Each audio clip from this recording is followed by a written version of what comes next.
안녕하세요. 정연의 가업승계 소장 정선입니다. 자, 오늘은 우리 대표님들의 고민을 해결해 주고 있는 20년 가까이 컨설팅을 하고 계신 우리 김용준 수석연구원님 함께 했습니다. 반갑습니다. 안녕하십니까. 네, 우리 이제 김용준 수석연구원님은 주력인 우리 컨설팅이 어떤 부분인지 좀 말씀을. 네, 저의 컨설팅 네. 전문 분야는 이익금 회수와 이제 지배구조 조정과 이제 가지급금 해결 부차적으로 이걸 전문을 하고 있습니다. 아, 가지급금 이게 참 골치 아픈 회사도 많더라고요. 가지급금 네네. 때문에. 네. 자, 가지급금이 있으면 우리 대표님들은 어떤 불이익을 당하실까요? 가지급금이 있으면 기본적으로 우리가 부자법인 가난한 CEO라는 얘기를 많이 이렇게 대표님들이 회자가 됐었거든요.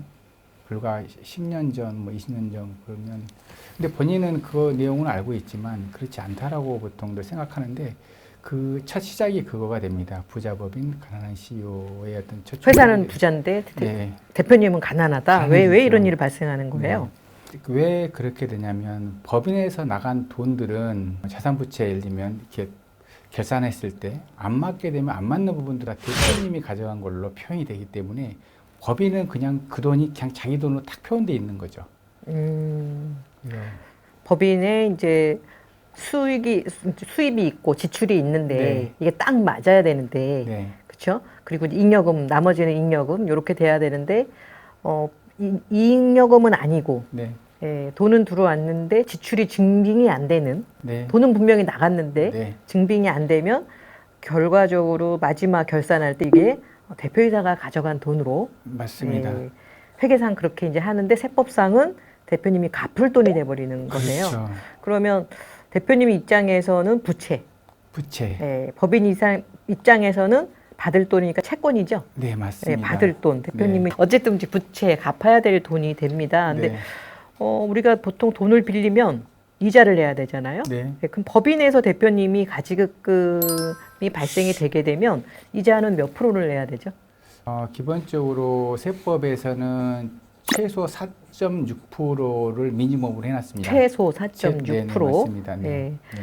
근데 이거를 만약에 안 내셨어요. 네. 내가 10억이 뭐 실제로 빌려가셨을 수도 있고 회사의 어떤 사정으로 인해서 어쨌든 계정상 생길 수도 있어요. 네. 그래서 생겼는데 자, 이자를 4.6%로 날수로 계산하잖아요. 네, 맞습니다. 내야 되는데 내가 안 냈어요. 자, 이랬을 때 불이익은 뭔가요? 우리가 10억을이란 돈을 이렇게 빌려 주어서 그러면 거기에 이자가 4.6%라고 하면 4.6%씩 4,600. 4,600. 만약에 1년 1월 1일 날 빌려서 네, 12월 31일까지 썼다. 네, 맞습니다. 네, 그러면 안 갚으면 다시 안 갚았기 때문에 결국 대표님이 가져간 걸로 보죠. 이자를 내야 되는데 안 냈으니까 네. 이자만큼 대표님이 가져간 걸로. 네, 사실은 이게 말씀처럼 부자 법인이라고 말씀을 해주셨잖아요. 제가 네. 말씀드렸잖아요. 그래서 10억에 대한 가지급 자산이 있었어요. 그러면 당연히 4.6%만큼 얘는 불어나야 되거든요. 네. 안 갚았기 때문에. 그래서 그쵸, 자산은 4.6%씩 계속 올라가게 돼 있습니다. 네. 갚았으면 내도 법인에 갚았으니까는 뭐 오케이인데 안 갚으면 4.6%씩 계속 얘는 이렇게 봉리의 봉리로 이렇게 올라가게 됩니다. 그러면 처음에는 이게 10억이었는데 네. 그 다음에는 10억 4,600, 그 다음에는 10억 4,600에 대해서 또 4.6이 또 올라가겠네요. 맞습니다. 이게 이렇게 되면은 뭐 10년이 된다 그러면 거의 4.6이면 한 2배 가까이 될 것 같은데요. 네, 맞습니다. 네, 네, 그래서 점점 눈덩이처럼 은행의 복리는 다 없어졌는데 가지급금은 복리다. 네, 복리입니다. 복리로 늘어난다. 네. 뭐 어차피 내 회사인데 뭐 그냥 계속 그렇게 가면은 안 되나 이렇게 생각하실 수 있을 것 같아요. 그래서 네. 가지급금이 10억이 이제 뭐 20억이 됐어요. 네. 자, 그러면 회사가 어쨌든 영속되는 동안은 괜찮잖아요. 이자가 늘어난다는 거 외에는 네. 장부상 계속 늘어나겠죠? 네. 그럼 언제 문제가 될까요?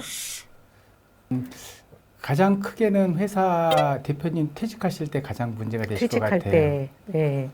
그래서 대표님이 예를 들면 연봉을 월 2억 정도씩을 가져가셨어요. 연봉 2억 정도 가져가시면 요즘에 이제 퇴직금의 배수가 2배수가 되기 때문에 보통 10년 근무하면 2년치 연봉이라고 생각하시면 되죠. 네네. 그래서 20년 근무하면은 4년치 연봉이겠죠. 그러면 대표님의 연봉이 2억이라고 했기 때문에 20년 근무하다가 퇴직하신다고 하면 10년에 2배니까 20년 되면은 4배가 돼서 퇴직금이 이제 4억 있겠죠. 정도. 네. 근데 대표님이 갚아야 될 돈이 10억이 있잖아요. 20년 됐으면 이제 20억이 넘겠죠. 예. 네, 네, 갚을 돈이 갚을 퇴직할 돈이- 때는 갚고 가라. 네, 예, 왜냐면 이게 회사가 아무한테나 돈을 빌려줄 수는 없는 거고 네, 주주나 임원, 주임종 단기 채권인데 이거를 퇴직할 땐 갚아야 되네요. 갚아야 되죠. 또 상속이 발생했을 때는 또 어떻게 되나요? 이 가지급금 처리가? 상속이 발생하게 되면 이때는 이제 코에 걸면 코골이, 귀에 걸면 귀골이 상황이 되는데 네. 왜서 그러냐면은 상속이 발생하면 자산군별로 부동산, 현금군, 뭐 부동산군, 그 기타 군으로 해서 2년 이내에 5억 미만에 대한 부분이 있다고 하면 출처를 밝혀야 되는데 얘는 가지급금 출처를 밝힐 수가 없어요. 내가 부채로서 상계해야 되는데 그러다 보니까 다시 상속재산에 포함되는 원래 가지급금은 대표님 입장에서는 갚아야 될 거기 때문에 부채에 해당되죠. 그렇죠. 네.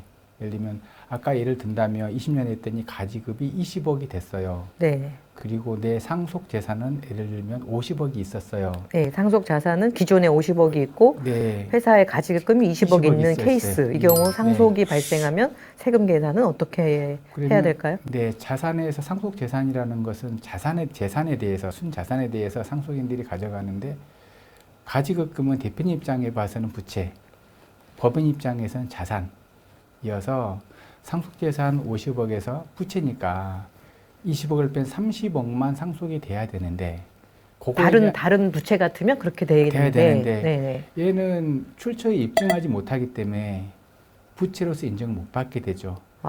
그래서 50억이 그대로 상속재산에 포함돼서 다시 한번 상속인들한테까지 피해를 가게 되는, 그래서 어느 정도 피해가 될 거냐면 20억이면 상속세율이 50억 이상이었으니까 50%겠죠. 10억에 대한 상속세가 나오겠죠. 그거에 따라서. 그게 상속 관련 리스크라고 보면 되겠습니다. 상속인 경우도 그렇고 또 최근에 문의하신 회사는 이 가지급금이 많아서 양도하는데 좀 걸림돌이 된 케이스도 있으시더라고요. 네, 맞습니다. 네, 그러니까 회사를 팔 때는 또 이거를 갚아야 되는 돈이니까 갚아야 되죠. 갚으셔야 되네요. 네. 뭐 이거는 이제 회사가 뭔가 이슈가 있을 때고 지금 이제 가지급금이 회계상으로는 이게 이제 주주 임원한테 빌려주는 거잖아요. 맞습니다. 주임종 단기 채권이잖아요. 네, 네. 단기 채권이면 이걸 빨리 갚아야 되는 게 단기 채권이잖아요. 맞습니다. 근데 이제 일부 회사들은 가지급금이 막 10년 막 이렇게 길게 갖고 가는 회사들이 있는데 이 부분은 평상시에는 뭐 문제가 안 될 수도 있겠지만 회사가 어떠한 이유로 뭐 조사를 받게 되거나 할 때는 가지급금에 대한 거를 문제를 삼겠죠. 당연히 문제 삼을 수밖에 없고 삼아지게 됩니다. 보통 이제 이럴 경우에 뭘 문제 삼나요?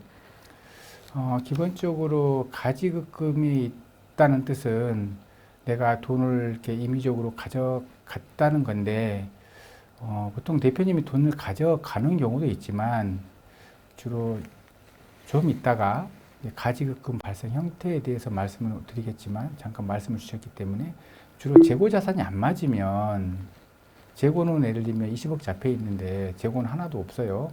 뭐 5억 정도 잡혔다 치면 15억 남은 부분은 대표님 가지급으로 처리할 수밖에 없거든요. 계정 과목상으로 결산할 때.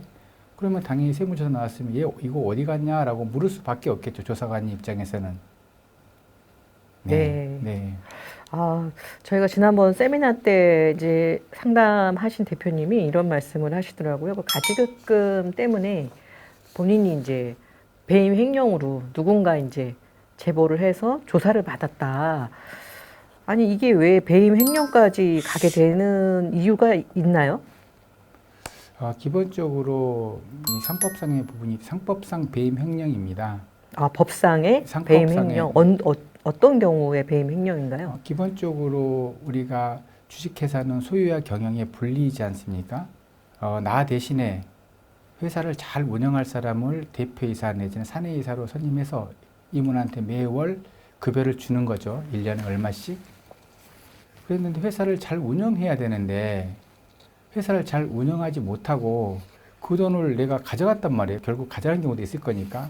그러면 당연히 회사를 잘 운영하고 운영에 대한 보수를 가져가야 되는데 그 외로 자기가 그 전체적인 회계라든가 이런 부분을 다 알지 않습니까? 하다 보니 본인 통장으로 뭐 5천만 원, 3천만 원 가져가면 근거 없이 당연히 그 선량한 관리자의 주의 의무상 충실 의무라고 합니다. 상법에서는 충실 의무상 관리해야 되는데 관리 안 했기 때문에 당연히 맡은 바 임무를 해태했다 그래서 배임이 될 거고요.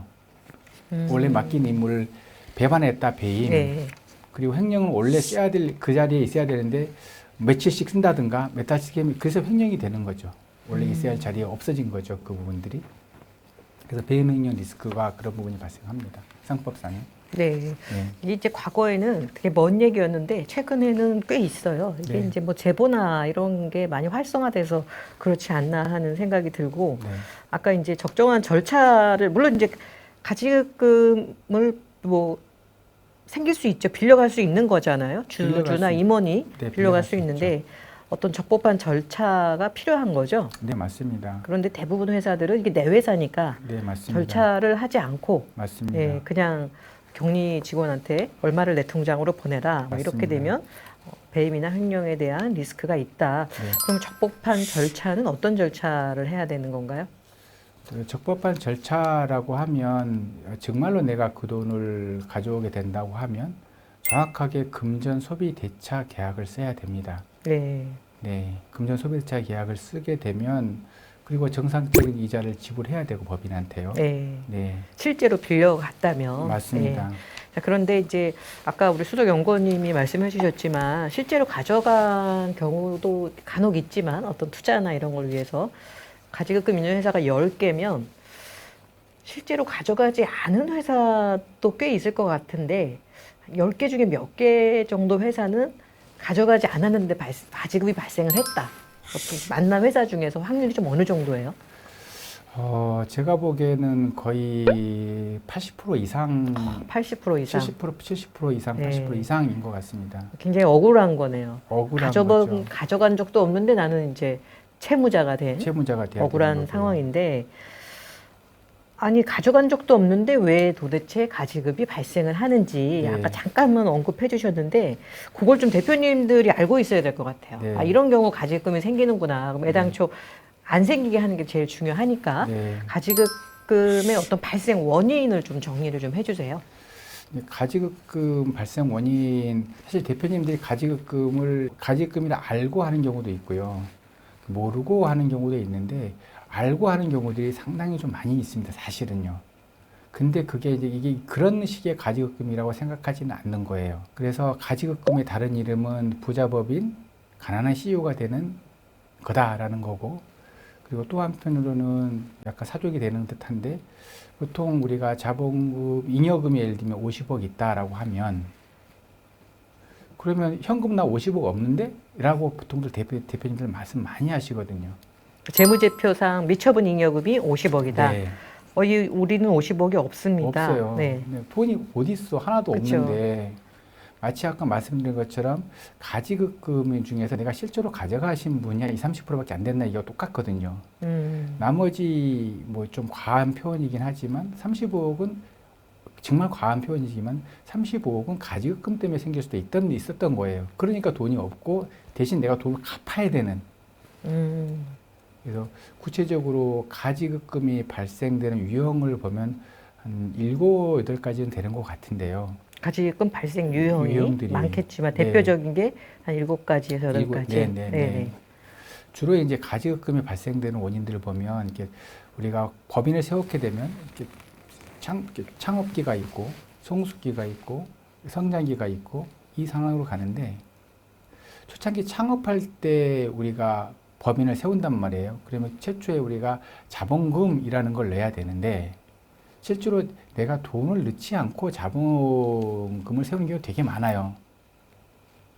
1억짜리 우리가 법인을 회사를 세운다라고 하면 어디 법무사님한테 의뢰하죠. 1억짜리 자본금 법인 세우려고 하는데 어떻게 하느냐. 그러면은 사실 그 가장 납입이라고 하는데 그런 부분들이 또 돈을 또 전문적으로 빌려주시는 또 업체들이 있어요. 그럼 1억 하게 되면 약 총 법무사 비용까지 포함해서 350에서 500 정도 선이면 1억짜리 자본금이 생기는 거예요. 그러면 현금이 1억이 있어야 되는데 그 1억은 또 바로 갚지 않습니까? 그렇기 때문에 그 부분이 바로 대표님 가지급금 최초 설립 단계에서 생기는 게 그래서 설립 단계에서 최초 생기게 됩니다. 그리고 또 두 번째로는 법인 전환 단계에서도 가지급금이 상당히 많이 생겨요. 법인 전환이요? 네.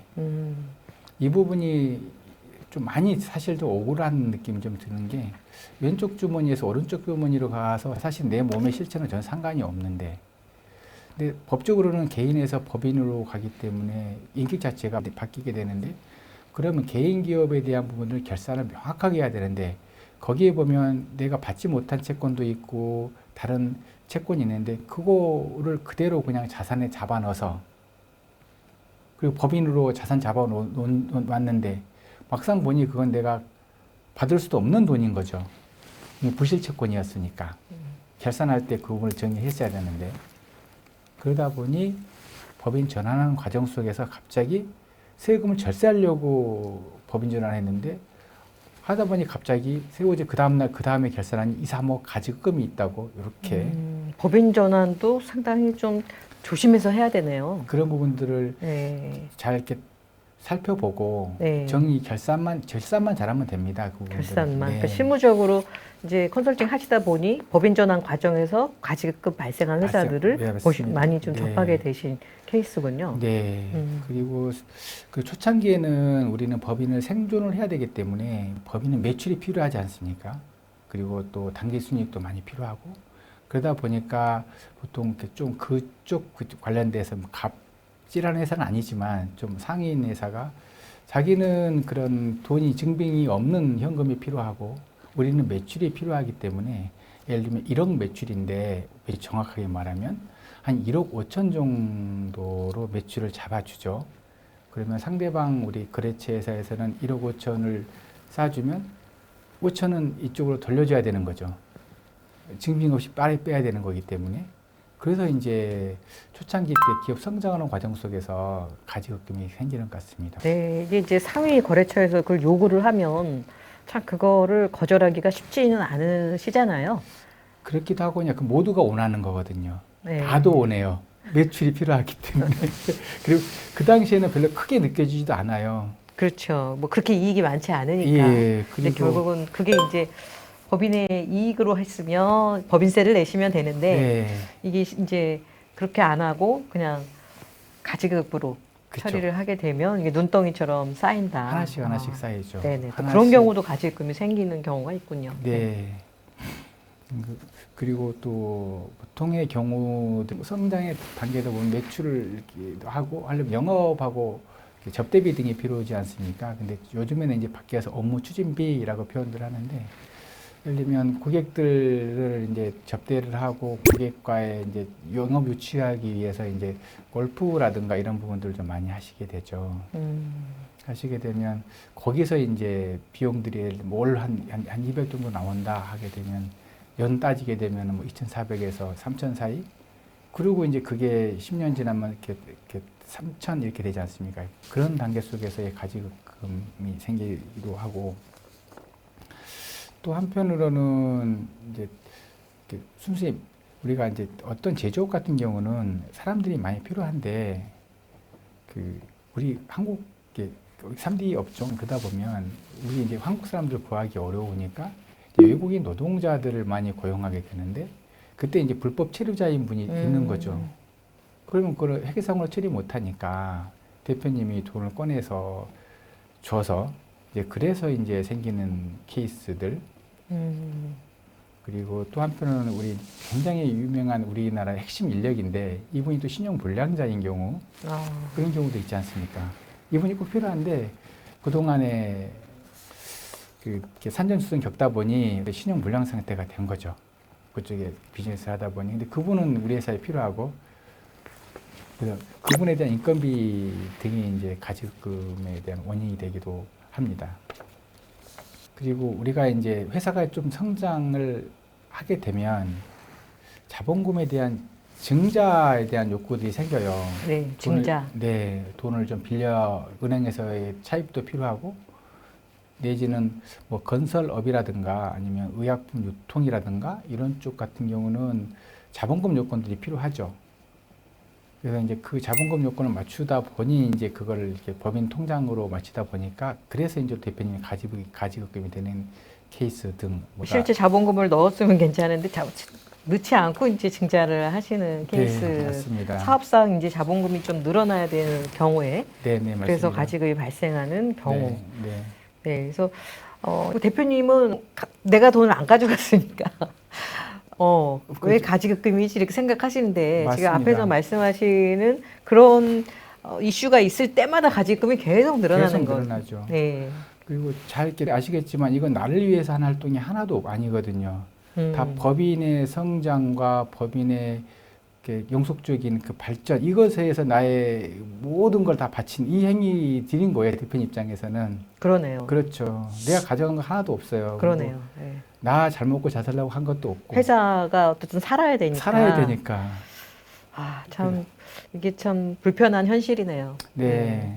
대표님들이 이제 좀 의문이 해결되셨을 것 같아요. 나는 가져간 적이 없는데 왜 가지급금을 왜 내가 가져갔다 그러냐. 근데 지금 말씀하시는 그런 발생 원인들, 증자라든지 여러 가지 또 재고 자산, 뭐 기타 등등 결국은 이제 연말 결산을 할 때 이것에 대한 처리가 이제 불분명하게 되면 다 대표이사 가지급금을 하기 때문에 지금이 이제 결산 시즌 아닙니까? 네, 그러면 대표님들이 아무리 바쁘셔도 결산은 미리 좀 챙기셔야 되지 않을까. 결국은 이제 결산을 제대로 내가 체크하지 못한 게 가지급금으로 남으니까 지금 시점이 이제 그 부분을 가장 중요하게 생각해야 될 시간이 아닐까 싶네요. 네, 맞습니다.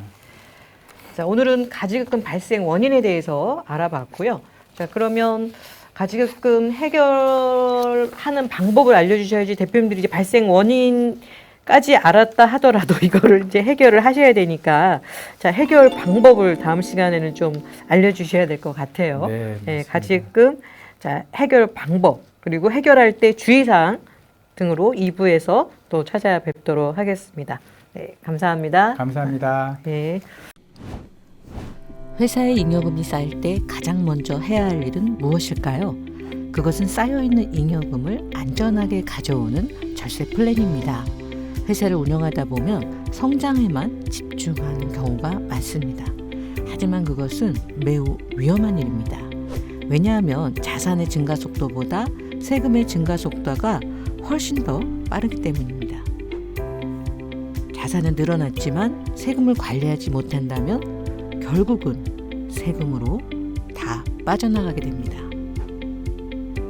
하지만 회사의 성장과 동시에 절세 플랜을 세운다면 세금 걱정 없는 자산가가 될 수 있습니다. 이것이 진짜 부자들의 자산을 지키는 핵심 노하우입니다. 진짜 부자들의 절세 노하우가 궁금하시다면 영상 하단에 설명문 링크를 클릭해 주세요.